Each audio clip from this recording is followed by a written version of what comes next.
নমস্কাৰ news in আছামিজৰ কেইবাটাও নতুন খবৰৰ মাজলৈ মই নয়নমণিয়ে আপোনালোক সকলোকে স্বাগতম জনাইছোঁ। এই চেনেলটোৰ জৰিয়তে আপোনালোকে পাব ৰাষ্ট্ৰীয়, আন্তঃৰাষ্ট্ৰীয় আৰু ৰাজ্যিক খবৰসমূহ।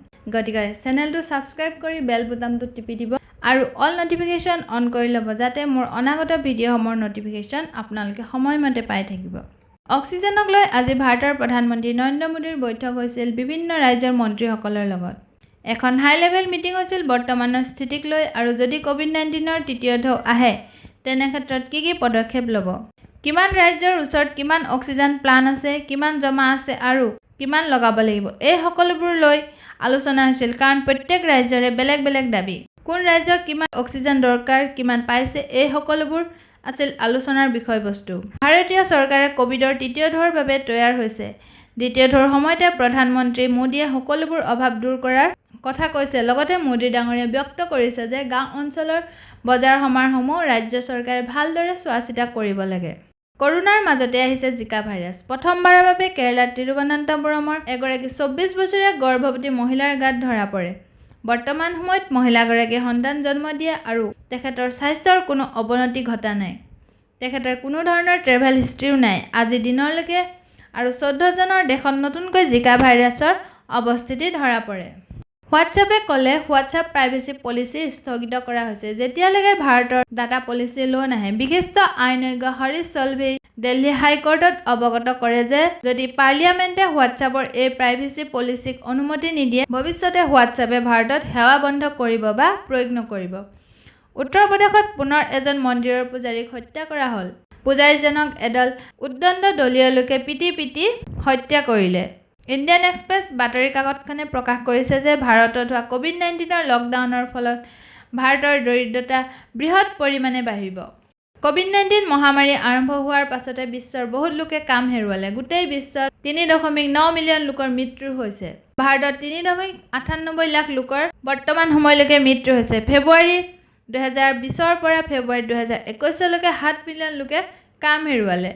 CMI সমীক্ষা মতে 110 মিলিয়ন ব্যক্তি নতুনকৈ দৰিদ্ৰ সীমাৰেখাৰ তলত সোমাই পৰিছে। ঘৰুৱা কাম-কাজ কৰা ব্যক্তিসকলৰ 12% আয় লোকচান হৈছে।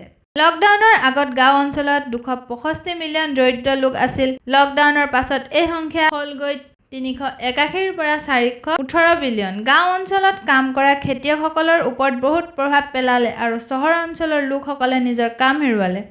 উত্তৰ প্ৰদেশ, ৰাজস্থান, মধ্যপ্ৰদেশ, ছত্তীশগড়, উৰিষ্যা আৰু বিহাৰত সকলোতকৈ বেছি প্ৰভাৱ পৰিল।